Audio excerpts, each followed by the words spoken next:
नमस्कार विद्यार्थी मित्रांनो, मी विपुल वाघमोडे तुमच्या सगळ्यांचं स्वागत करतो ज्ञानदीप अकॅडमीच्या आपल्या यूट्यूब प्लॅटफॉर्मवर। हिस्ट्री ऑप्शनल संदर्भात आपण PYQ डिस्कशन सुरू करत आहोत आणि त्यामध्ये आज आपण एका क्वेश्चनला खरं तर डिकोड करूया आणि त्या निमित्ताने एक जो कंटेंट आहे किंवा जो काही आपण त्याला म्हणूया की त्या संदर्भात आपल्याला काय काय माहिती आहे आणि आपण त्याला उत्तरामध्ये कशा पद्धतीने उतरवू शकतो या संदर्भात थोडक्यात चर्चा करणार आहोत। असे हे PYQ सेशन्स जे आहेत हे आपले कंटिन्यू यापुढे असणार आहेत, ज्यामुळे तुम्हाला खरं तर हिस्ट्री ऑप्शनलच्या संदर्भात जे काही PYQs आहेत त्यामध्ये तुम्हाला 2-3 प्रकारे फायदा होणार आहे। सगळ्यात पहिला फायदा असा असेल की PYQ कसा कॅच करायचा, म्हणजे प्रश्न कसा समजावून घ्यायचा। हिस्ट्रीमध्ये सगळ्यात महत्त्वाचा मुद्दा असतो तो म्हणजे प्रश्न समजणं, कारण जर प्रश्न समजला तर आपोआप तुम्हाला उत्तर काय लिहायचं हे लक्षात यायला लागतं। तो भाग या ठिकाणी समजणार आहे। उत्तराची रूपरेषा आपली कशी असली पाहिजे हे सुद्धा या सेशनमध्ये तुम्हाला मी दाखवण्याचा प्रयत्न करणार आहे। ओके, आजचं सेशन खूप महत्त्वाचं आहे आणि खरं तर वारंवार विचारला जाणारा हिस्ट्री ऑप्शनलचा हा क्वेश्चन पेपर नंबर 1 मध्ये सेक्शन नंबर 1 म्हणजे पहिल्या A सेक्शनमध्ये विचारला जाणारा क्वेश्चन राजपूत शासकांवर। कधी कधी हा सेक्शन B मध्ये पण विचारला जातो बरं का हा क्वेश्चन। बघा क्वेश्चन काय असू शकतो, जसं तुम्हाला स्क्रीनवर पाहायला मिळतंय की राजपूत शासक का बरं पराभूत झालेत, म्हणजे इसवी सनाच्या 7व्या शतकाच्या नंतर प्रामुख्यानं ज्यावेळेस भारतावर इस्लामिक आक्रमण करत होते। सुरुवातीला ही धार्मिक आक्रमणं होती आणि नंतर भारतावर राजकीय सत्ता प्रस्थापित करण्याच्या एकंदरीत महत्त्वाकांक्षेनं हे इस्लामिक शासक किंवा हे जे अरबमधून येणारे सगळे शासक होते हे शासक भारतावर इस्टॅब्लिश झाले किंवा भारतावर त्यांनी सत्ता गाजवली। साहजिक होतं की ही सत्ता गाजवत असताना किंवा इथं भारतामध्ये इस्टॅब्लिश होत असताना भारतामध्ये ज्या काही देशी सत्ता होत्या किंवा देशी संस्थानं होती ही खऱ्या अर्थानं राजपुतांची संस्थानं होती। मग राजपुतांना पराभूत करूनच खरं तर इस्लामिक शासकांना भारतामध्ये स्वतःचं राज्य प्रस्थापित करता आलेलं आहे। अशा नेमक्या कोणकोणत्या गोष्टी आपण विचारात घेऊया की ज्यामुळे राजपूत शासक जो आहे तो कमकुवत बनलेला आहे आणि खरं तर त्याच गोष्टीचा फायदा इस्लामिक आक्रमणकर्त्यांना मिळाला आणि भारतामध्ये एक प्रकारे इस्लामिक सत्ता, मग ती दिल्ली सल्तनतच्या माध्यमातून असेल नंतर मुघल सल्तनतच्या माध्यमातून असेल, प्रस्थापित झाल्या। या संदर्भात आजच्या सेशनमध्ये आपण चर्चा करतोय।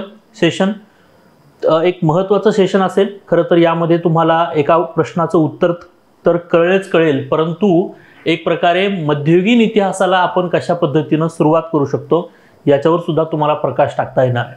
ओके, अगदी वेळ न दवडता सेशनला सुरुवात करतो आणि पुन्हा एकदा सगळ्यांचं स्वागत ज्ञानदीप अकॅडमीच्या आपल्या यूट्यूब प्लॅटफॉर्मवर। बघा मित्रांनो, क्वेश्चन काय आहे किंवा कशा पद्धतीनं क्वेश्चन विचारला जाऊ शकतो।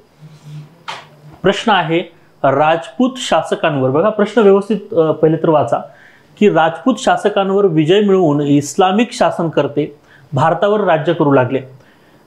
राजपूत शासक कमकुवत होण्याची कारण मीमांसा करा असा क्वेश्चन आहे। आता इथं ही जी स्टाईल आहे म्हणजे असा क्वेश्चन करण्याची एक स्टाईल आहे आयोगाची। आयोग याच पद्धतीनं क्वेश्चन्स करत असतो हे लक्षात ठेवा। ओके, बघा यामध्ये 2-3 महत्त्वाचे फॅक्टर्स असतात, म्हणजे या क्वेश्चनचा की पॉइंट काय आहे आणि आपण कशा पद्धतीने या प्रश्नाला उचललं पाहिजे हे समजून घ्या पहिले तर, आणि नंतर त्याच्यावर आपण कंटेंटवर पण बोलूया। म्हणजे या ठिकाणी 2 भागामध्ये मी या प्रश्नाची फोड करू शकतो। राजपूत शासकांवर विजय मिळवून इस्लामिक शासनकर्ते भारतावर राज्य करू लागले हा एक भाग असेल आणि दुसरा भाग असेल राजपूत शासक कमकुवत होण्याची कारण मीमांसा करा। म्हणजे इथे फक्त राजपूत शासक कोणकोणत्या गोष्टींमुळे कमकुवत बनले एवढं सांगून भागायचं नाहीये, तर या प्रश्नाची मागणी थोडीशी त्याच्यापेक्षा जास्त आहे। थोडीशी अपेक्षा या ठिकाणी त्यांनी जास्त केलेली आहे। ऑप्शनलला याच हिशोबाने क्वेश्चन असतात। आता एक महत्त्वाचा मुद्दा, हा क्वेश्चन तर GS मध्ये सुद्धा येऊन गेलेला आहे आणि मी हमेशा म्हणून म्हणतो जर इतिहासाचा तुम्ही GS मध्ये अभ्यास करत असाल ना तर डेफिनेटली तुम्हाला ऑप्शनल मध्ये सुद्धा त्याचा खूप मोठा बेनिफिट मिळतो। जो विद्यार्थी GS मध्ये इतिहासाचा चांगला अभ्यास करतो त्याचा 80% किंवा 70 ते 80% अभ्यास त्याचा हिस्ट्री ऑप्शनलचा झालेला असतो, त्यामुळे ऑप्शनल घ्यायला काही हरकत नाही आहे। बघा आता राजपूत शासक कमकुवत होण्याची कारण मीमांसा या अनुषंगाने जर बघाल तर या ठिकाणी बघा राजपूत शासकांवर विजय मिळवून इस्लामिक शासनकर्ते भारतावर आले हा बॅकग्राऊंड सांगितलाय। म्हणजे अशी कारणं तुम्ही सांगायचीत किंवा अशा कारणांना आपण डिस्कस करायचंय की ज्याच्यामुळे राजपूत शासक कमकुवत बनलेला आहे आणि याचा फायदा इस्लामिक शासनकर्त्यांना मिळाला आणि ते भारतावर प्रस्थापित झाले. राईट, ही या प्रश्नाची एक्झॅक्टली मागणी आहे. प्रश्न समजून घेताना या गोष्टी आपण लक्षात ठेवणं अपेक्षित असतं. ओके, चला मग याचं उत्तर काय असलं पाहिजे आणि कशा पद्धतीनं या गोष्टी आपण पाहिल्या पाहिजे हे थोडक्यात पाहूया. मित्रांनो, लक्षात घ्या, राजपूत शासक म्हटलं तर तुमच्या लक्षात येईल की इसवी सनाच्या 7व्या शतकापासून साधारणतः इसवी सनाचं 8वं ते 9वं शतक जे होतं या दरम्यानच्या कालखंडामध्ये राजपूत शासक भारतामध्ये एक स्ट्रॉंग पद्धतीने इस्टॅब्लिश झाले.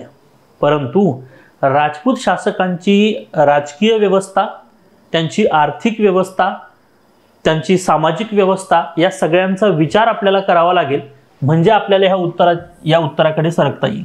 बघा, जनरली या प्रश्नाकडे पाहत असताना किंवा आपण या कंटेंटवर विचार करत असताना दोन माध्यमातून विचार केला पाहिजे. राजपूत शासक असं ज्यावेळेस आपण म्हणतो त्यावेळेस राजपुतांची राजकीय व्यवस्था नेमकी काय याच्यावर आपण थोडीशी चर्चा करणं अपेक्षित आहे. ठीक आहे, त्यांची आर्थिक व्यवस्था कशी होती, त्यांची आर्थिक व्यवस्था काय होती यावर पण आपण साहजिकपणे चर्चा करणं अपेक्षित आहे. आणि राजपुतांच्या कालखंडामध्ये त्यावेळेसची समाज व्यवस्था काय होती या गोष्टींचा जर विचार केला आणि याच गोष्टींमधले जर तुम्ही निगेटिव्ह पॉइंट्स जर बाजूला काढले तर आपोआपच तुम्हाला राजपूत शासकांची कमकुवत होण्याची कारणं कळतील. समजलं? राजपूत शासक कमकुवत होण्याची कारणं तुम्हाला इथूनच समजणार आहेत, म्हणजे राजकीय, आर्थिक आणि समाज व्यवस्था. ओके, चलो बघूया काय काय नेमकी कारणं असू शकणार आहेत. बघा, आता याला आपण अशाच पद्धतीनं पाहणं गरजेचं आहे. थोडंसं तुम्ही लक्षात घ्या की राजपूत शासक म्हणजे नेमके कुठले, तर उत्तरेकडे भारताच्या उत्तर भागामध्ये प्रामुख्यानं गुजरातच्या वरती म्हणजे साधारणतः चित्तोडचा प्रदेश असेल, हा जो प्रदेश होता राजस्थानच्या आसपासचे चित्तोड असेल, त्यानंतर मेवाडचा प्रदेश असेल, माळव्याचा प्रदेश असेल. ओके, म्हणजे हे काही चित्तोड, मेवाड असेल, माळवा असेल, ठीक आहे, रणथंबोरचा काही प्रदेश असेल, अशा प्रदेशांमध्ये काही राजपूत शासक जे होते ते इस्टॅब्लिश झालेले होते. आता यामध्ये बघा, यांच्यामध्ये सगळ्यात महत्त्वाचा मुद्दा होता तो म्हणजे सामंती व्यवस्था. कोणता मुद्दा आहे? सामंती व्यवस्था. आता तुम्ही म्हणाल सर सामंती व्यवस्था काय आहे, तर लक्षात घ्या, सामंती व्यवस्था म्हणजे त्याला आपण सामंतशाही असं म्हणतो बघा मराठीमध्ये. काय म्हणतो आपण त्याला? सामंतशाही. बघा, राजपुतांच्या सत्ता ह्या म्हणजे प्रदेशाच्या अनुषंगाने विचार केला तर विस्तीर्ण होत्या. मग अशा वेळेस छोट्या प्रांतांवर त्यांचं प्रशासकीय नियंत्रण चांगलं असावं यासाठी त्यांनी सामंत म्हणजे थोडक्यात काय तर गव्हर्नर्स अपॉइंट केले होते. मग हे सामंत वंश परंपरेने तिथे सामंत म्हणूनच राहिले, म्हणजे सामंतांचा मुलगा सामंतच होणार आहे. ओके, तिथं दुसरा कोणी इंटर होणार नाही. त्यामुळे झालं काय की त्या पर्टिक्युलर प्रांतासाठी सामंतच हाच एक महत्त्वाचा व्यक्ती बनला होता. सामंताला एखाद्या राजासारखे अधिकार होते हे लक्षात ठेवा. सामंत न्यायदानासारखी गोष्ट करत असायचा, सामंत लोकांकडून टॅक्स गोळा करत असायचा, सामंत वार्षिक नजराणा राजपूत राजाला देत असायचा, सामंत स्वतः सैन्य सुद्धा गोळा करत असायचा, हे सुद्धा लक्षात ठेवा. ओके, त्यामुळे सामंती व्यवस्था जी होती ही राजपुतांमध्ये अतिशय प्रबळ होती हे आपण या ठिकाणी सांगणं गरजेचं. आणि प्रबळ आहे असं सांगत असताना आपण म्हणणं आवश्यक आहे की सामंत म्हणजे प्रांताचा एक प्रकारे राजा असल्यासारखा होता. न्यायदान, सैन्य आणि इतर आर्थिक प्रशासकीय गोष्टी या सामंतांच्या हाती होत्या. परिणामी सामंत जो आहे तो वंश परंपरेने चालणारी व्यवस्था तयार झाली. उदाहरणार्थ चंदेलचे शासक असतील किंवा पाल शासक असतील. भविष्यामध्ये चंदेल आणि पालांचे शासक म्हणजे कोण, तर हे पण एक प्रकारे राजपुतांचे सामंत होते असं आपण म्हटलं तरी चालेल. ओके, दुसरा महत्त्वाचा मुद्दा आहे टॅक्स सिस्टीम. आता हा जो टॅक्स सिस्टीमचा भाग आहे हा खूप इम्पॉर्टंट आहे. म्हणजे आतापर्यंत सगळेच युद्ध टॅक्स सिस्टीममुळे तयार झाले ते लक्षात ठेवा. बघा आता काय आहे याच्यामध्ये. सामंतांनी त्यांची जी टॅक्स प्रणाली होती किंवा कर व्यवस्था होती ती कशी होती लक्षात घ्या. त्यांनी बऱ्याच गोष्टींवर कर लावले होते सामंतांनी. म्हणजे 1/4 कर, 1/3 कर. म्हणजे शेती जमीन जर तुम्ही करत असाल तर त्या शेतकऱ्यावर त्याच्या उत्पन्नाच्या 1/4 किंवा 1/3 असा कर लावला जायचा. त्याला एक शब्द वापरायचे, तो म्हणजे भोग. भोग म्हणजे काय? भूमिकर, जमिनीवरचा कर. आणि हा सामंत गोळा करायचा आणि त्याचा काही हिस्सा राजपूत राजाला देत असायचा. ओके. दुसरीकडे काय होतं? दंड, विष्टी किंवा शुल्क नावाचे 3 पद्धतीचे कर पण होते. म्हणजे खरं तर हे रोख स्वरूपात जमा केले जाणारे कर होते. असे विविध प्रकारचे टॅक्सेस लोकांवर, सर्वसामान्यांवर सामंतांनी लावले होते. हालाकी ही गोष्ट राजपूत राजांच्या कानावर नव्हती का? तर डेफिनेटली होती, परंतु राजपूत शासकांनी सुद्धा या गोष्टींकडे कानडोळा केला होता. राजपूत राजकीय आणि आर्थिक व्यवस्थेमध्ये कर प्रणाली ही अतिशय कडक होती, हे लक्षात घेणं गरजेचं आहे. किंवा ती नंतर कडक होऊ लागली होती, हे तुम्ही समजून घ्या. ओके. नंतरचा महत्त्वाचा मुद्दा येतो, जसं की सपोज अजून एक टॅक्स आहे, त्याला म्हटलं जातं तुरुस्क दंड. काय म्हटलं जातं? तुरुस्क दंड. आता हा जो तुरुस्क दंड आहे हा काय होता? तर जसं की समजा गढवाल शासक जे आहेत, गढवाल प्रांताच्या आसपास जे सामंत होते ते गढवाल शासक म्हणून ओळखले गेले नंतर. तर गढवाल शासकांनी तुरुस्क कर लावला होता. जसं एखादा इस्लामिक शासक हिंदूंवर किंवा नॉन इस्लामिक्सवर जिझिया कर लावत असायचा, धार्मिक कर स्वरूपात लावत असायचा, तसं गढवाल शासकांनी तुरुस्क कर लादले होते, ज्याच्यातून खरं तर एक प्रकारे मुस्लिमांवरच हा कर होता. त्यामुळे झालं काय बघा, आता ही सिस्टीम तुमच्या लक्षात आली. याच्यातून हे लक्षात आलं की सामंत जो होता तो एकाधिकारशाही बाळगू लागला होता. म्हणजे सामंत बोलेल आणि प्रजा हालेल अशा पद्धतीने ही व्यवस्था तयार होऊ लागली होती. म्हणजे आता तुम्हाला याच्यातून निगेटिव्ह पॉईंट्स लक्षात आले पाहिजे. व्यवस्था समजल्या, जसं की सामंत वंश परंपरेने असणार आहे, जसं की सामंत टॅक्सही गोळा करतोय, सामंत दंडाधिकार पण बाळगतोय, सामंत धार्मिक टॅक्स पण लावतोय आणि सामंत स्वतःची एकाधिकारशाही राबवतोय. याच्यावरून हे लक्षात येतं की इथे मात्र व्यवस्था ही सामंतांच्या, म्हणजे सर्वसामान्य लोक बऱ्याच वेळेस सामंतांपासून नाराज असू शकतात. Everyone clear? सामंतांपासून आता समाज व्यवस्था किंवा एकंदरीत सर्वसामान्य जो आहे तो नाराज असणार आहे. पहिला मुद्दा तर क्लिअर करा. ओके. म्हणजे भविष्यात जर कुणी इंटर केलं, एखाद्या इस्लामिक शासकाने आक्रमण केलं, तर जनतेला ते काही खूप वाईट वाटणार नाहीये. विशेष करून जी तुरुस्क दंड भरणारी जनता होती, ओके, मुस्लिम सर्वसामान्य, त्यांना तर असं वाटेल की चला मुस्लिम शासक आला तर किमान हा दंड तरी मायनस होईल. सो ऑब्वियस आहे की त्या पद्धतीने ते विचार करू शकणार होते. सो हा एक निगेटिव्ह पॉईंट आपण कॅल्क्युलेट करू शकतो. सेकंड थिंग, सैन्य प्रशासन. सगळ्यात महत्त्वाचा मुद्दा, सामंती व्यवस्थेमध्ये सैन्य व्यवस्था जी होती ती राजपूत व्यवस्थेमध्ये सैन्य व्यवस्था पूर्णपणे सामंतांच्या हाती केंद्रीकृत झालेली होती. कसं बघा, या ठिकाणी लक्षात घ्या. सैन्य प्रशासन जर म्हणाल तर यामध्ये राजा, बघा राजा आणि त्याला खूप सारे त्याच्या प्रांतामधले त्याचे सामंत. आता हा जो राजा होता, या राजाकडे जे सैन्य असणार होतं, हे सैन्य तुलनेनं, म्हणजे सामंतांच्या तुलनेनं अतिशय कमी होतं, अतिशय कमी. म्हणजे एक उदाहरण दाखल सांगायला झालं तर एखाद्या सामंताकडे जर 10,000 सैन्य असेल तर राजाकडे फक्त 5,000 सैन्य असायचं. राजाचं केंद्रीय सैन्य जे होतं ते कमी होतं असं आपण म्हणूया. आणि राजा या सैन्यबळाच्या बाबतीत पूर्णपणे सामंतांवर आधारित होता. त्यामुळे सामंतांची वरचढ कधी कधी राजाला सहन करावी लागत असेल, हे लक्षात ठेवा. त्यामुळे राजपूत राजा जो होता तो स्वतःचं सैन्यबळ कमी ठेवत होता आणि सामंती सैन्यावर वेळप्रसंगी अवलंबून राहत होता. ज्यावेळेस युद्धाचे प्रसंग येतात, ज्यावेळेस युद्धाची अवस्था येते, अशा वेळेस जर का विरोधी गटाने जर सामंतांना जर फोडलं आमिष देऊन, तर साहजिक आहे की राजाचं सैन्यबळ कमी होऊ शकतं. दुसरा पॉईंट हा पण होतो की लढत असताना सामंती सैन्य सामंताप्रती लढेल हो प्रामाणिकपणे. राजाचं त्याचं काही जास्त घेणं देणं नाहीये. म्हणजे मी एक सामंती सैन्य आहे तर मला सामंताप्रती आस्था आहे, त्या राजाप्रती मला काही आस्था नाहीये. समजतंय? सो केंद्रीय सैन्य कमी असल्यामुळे युद्धामध्ये सुद्धा पराजय होण्याचे चान्सेस खूप कमी झाले, म्हणजे चान्सेस खूप वाढले. दुसरा महत्त्वाचा मुद्दा, समोरच्या म्हणजे इस्लामिक शासकांनी ज्यावेळेस ह्या गोष्टी जाणून घेतल्या त्यावेळेस त्यांनी सामंतांना फोडलं आणि अशा वेळेस राजपूत युती करण्यामध्ये अयशस्वी ठरले. राजपूत पराजित होण्यामागे हे एक कारण होऊ शकतं, हे पण आपण या ठिकाणी लक्षात ठेवणं गरजेचं आहे. त्यानंतर बघा, राजपूतांच्या महिला शासक. आता राजपूत घराण्यामध्ये जनरली एक फेज असा झाला होता, साधारणतः इसवी सनाचं 9वं शतक ते इसवी सनाचं 12वं शतक या दरम्यानच्या कालखंडामध्ये एकंदरीत राजपूत व्यवस्थेमध्ये अशा अवस्था, कारण वारंवार होणारी युद्ध इस्लामिक शासकांसोबत किंवा इस्लामिक आक्रमणकर्त्यांसोबत देशी सत्ता असलेले राजपूत शासक वारंवार युद्धामध्ये असायचे. अशा वेळेस गादीवर बसलेला राजपूत राजा हा युद्धामध्ये कधी कधी मारला गेला.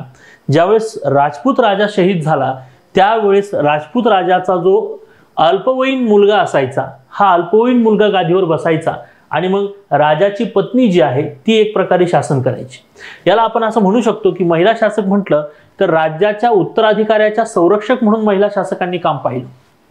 साहजिक होतं की ज्यावेळेस एक उत्तराधिकारी महिला म्हणून काम पाहते किंवा एक महिला एक उत्तराधिकारी म्हणून ज्यावेळेस काम पाहते त्यावेळेस व्यवस्थेमध्ये बऱ्याचशा राजकारणाला वाव येतो आणि अशी राजकारणं या ठिकाणी होऊ लागली होती, हे लक्षात ठेवा. एक उदाहरण जर द्यायचं झालं तर पृथ्वीराज चौहान यांच्या आई कर्पूरी देवी, त्यानंतर गढकंटा या ठिकाणच्या राणी दुर्गावती, अशा खूप साऱ्या महिला शासक आहेत की ज्यांनी या कालखंडामध्ये उत्तराधिकाऱ्यांचं रक्षण करण्यासाठी स्वतः राज्यकारभार हाती घेतला आणि अशा वेळेस राजकारण प्रचंड मोठ्या प्रमाणात वाढलं. एक विरोधी राजकारण वाढलं आणि अशा विरोधी राजकारणाचाच फायदा इस्लामी शासक जे आहेत ते घेऊ लागले होते, हे तुम्ही लक्षात ठेवणं गरजेचं आहे.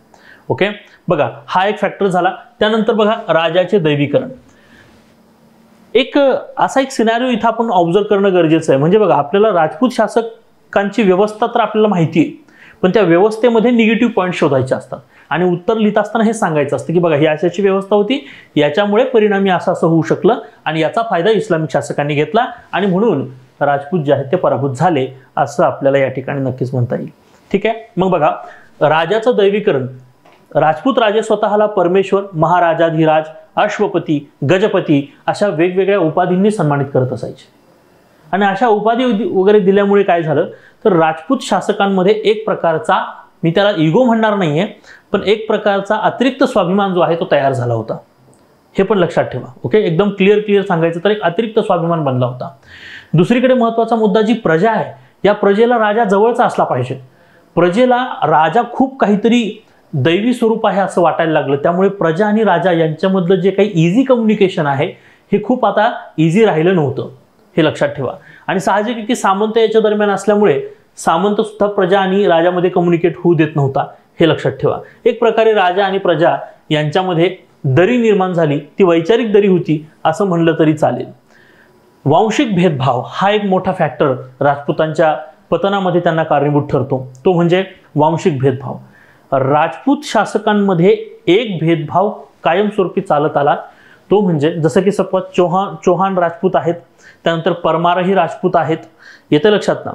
सो असे खूप सारे राजपूत, 4-5 प्रकारचे राजपूत आहेत. मग त्यांच्यामध्ये पण एक वाद असतो की कोण उच्च आणि कोण नीच.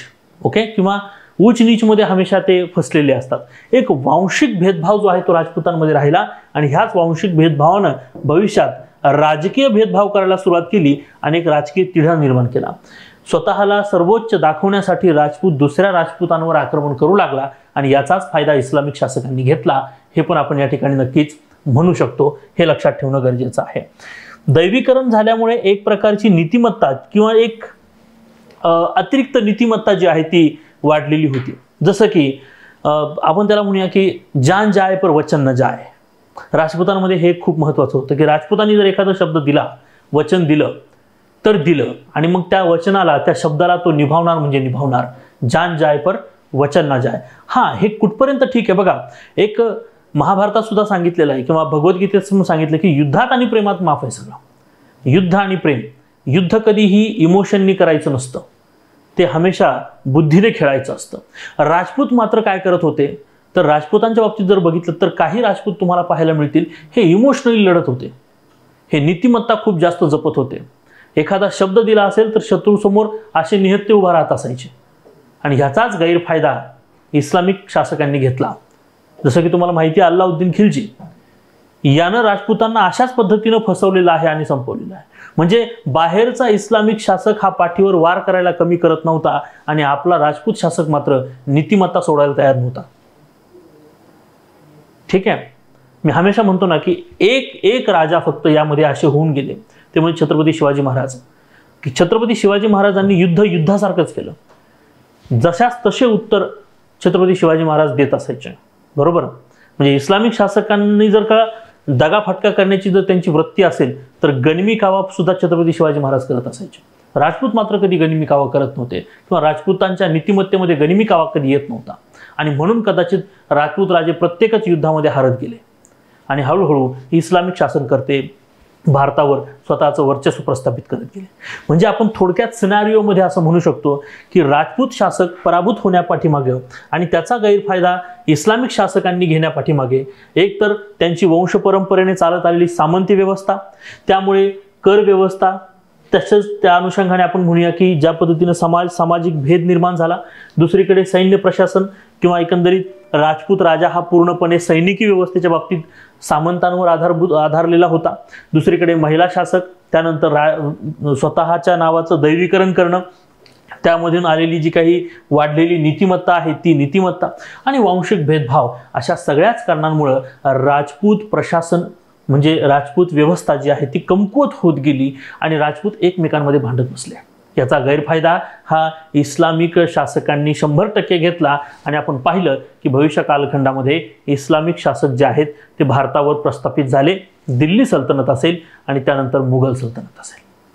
तुम्हाला मुघल सल्तनत मधला एक महत्त्वाचा किस्सा माहिती असेल की राणा सांगा, म्हणजे लक्षात घ्या, मेवाडचे ज्यावेळेस राणा सांगा, मेदिनी राय आणि मग इब्राहिम लोधीच्या विरुद्ध लढाई करण्यासाठीचं जे काही गठबंधन राणा सांगाने तयार केलं होतं, त्या गठबंधनामध्ये मेदिनी राय यांच्यासारख्या व्यक्तीनं एक सल्ला दिला की तोफगोळ्यांचा आणि बंदुकांचा वापर चांगला करतो तो म्हणजे बाबर करतोय, तो उझबेकिस्तानचा आहे, त्या बाबरला आपण आतमध्ये बोलू, या ठिकाणी इब्राहिम लोधीला मारून टाकू. पानिपतची ती पहिली लढाई 1526ची आणि मग या ठिकाणी बाबरला मारल्याच्या नंतर इब्राहिम लोधीला मारल्याच्या नंतर बाबर जो आहे तो परत वापस जाईल. राणा सांगांनी बाबरला आतमध्ये एंट्री दिली, युद्ध झालं, बरोबर. इब्राहिम लोधी मारला गेला आणि बाबरने मात्र दगाफटका केला आणि बाबर भारतातच स्थिर झाला. आणि त्याच्यानंतर खानवेची लढाई स्वतः बाबरनं राणा सांगासोबत केली. बाबर भलता घाबरलेला होता, राणा सांगांचा पराक्रम भलता मोठा होता आणि म्हणून खरं तर राणा सांगांनाच या ठिकाणी त्यांच्याच सैनिकांनी दगाफटका करून मारलं. हा दगाफटका सुद्धा बाबरच्या माध्यमातून झाला असं इतिहासामध्ये नोंद येतं आणि मग मुघल सत्ता भारतामध्ये प्रस्थापित झाली. तुम्ही समजून घ्या की राजपूत शासक पराभूत होणं किंवा राजपूत शासकांचं प्रशासन, राजकारण, अर्थकारण हे पूर्णपणे कमकुवत होणं हे कुठे ना कुठेतरी इस्लामिक आक्रमणकर्त्यांना भारतामध्ये एक मोठी पोकळी किंवा एक मोठं इंटरप्ट करू देत होतं, हे लक्षात ठेवणं आवश्यक आहे. याच्यावर आपल्याला UPSCच्या ऑप्शनलनं, हिस्ट्री ऑप्शनलमध्ये हा क्वेश्चन नक्कीच पाहायला मिळतो, वारंवार क्वेश्चन पाहायला मिळतो. याचा GS मध्ये पण खूप मोठं रिफ्लेक्शन आहे, हे लक्षात ठेवा. आजच्या सेशनमध्ये याच प्रश्नाच्या माध्यमातून आपण ह्या गोष्टी ज्या आहेत त्या चेक करण्याचा प्रयत्न केलेला आहे.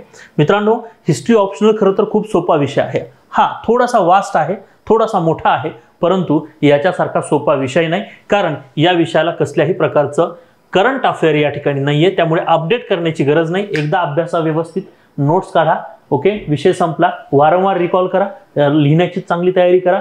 परत वारंवार करंट अपडेट करण्याची गरज नाही, कारण करंट या ठिकाणी नाहीच आहे, हे लक्षात ठेवा.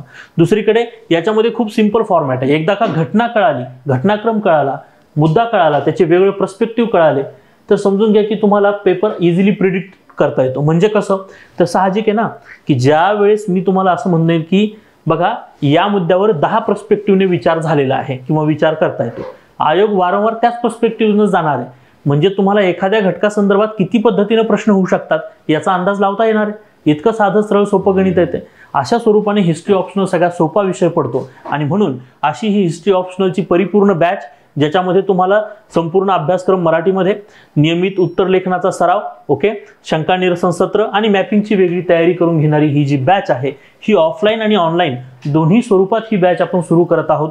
ही बॅच मित्रांनो लक्षात घ्या, ही बॅच 18 जुलैला तुम्हाला या ठिकाणी पाहायला मिळेल. 18 जुलैपासून ही बॅच जी आहे ती स्टार्ट होत आहे. आजही तुम्ही प्रवेश निश्चित करू शकता, ओके, किंवा ज्ञानदीप ऑप्शनल या ॲप्लिकेशनवर व्हिजिट करून या बॅचला तुम्ही नक्कीच व्हिजिट करायला हरकत नाही, ओके. साधारणतः 150 दिवसांचा आणि 150 लेक्चर्सचा, ओके, हा आपण म्हणूया की प्रोग्राम असतो, ज्याच्यामध्ये पूर्ण हिस्ट्री ऑप्शनल तुमचा व्यवस्थित पद्धतीनं कव्हर केला जाणार आहे.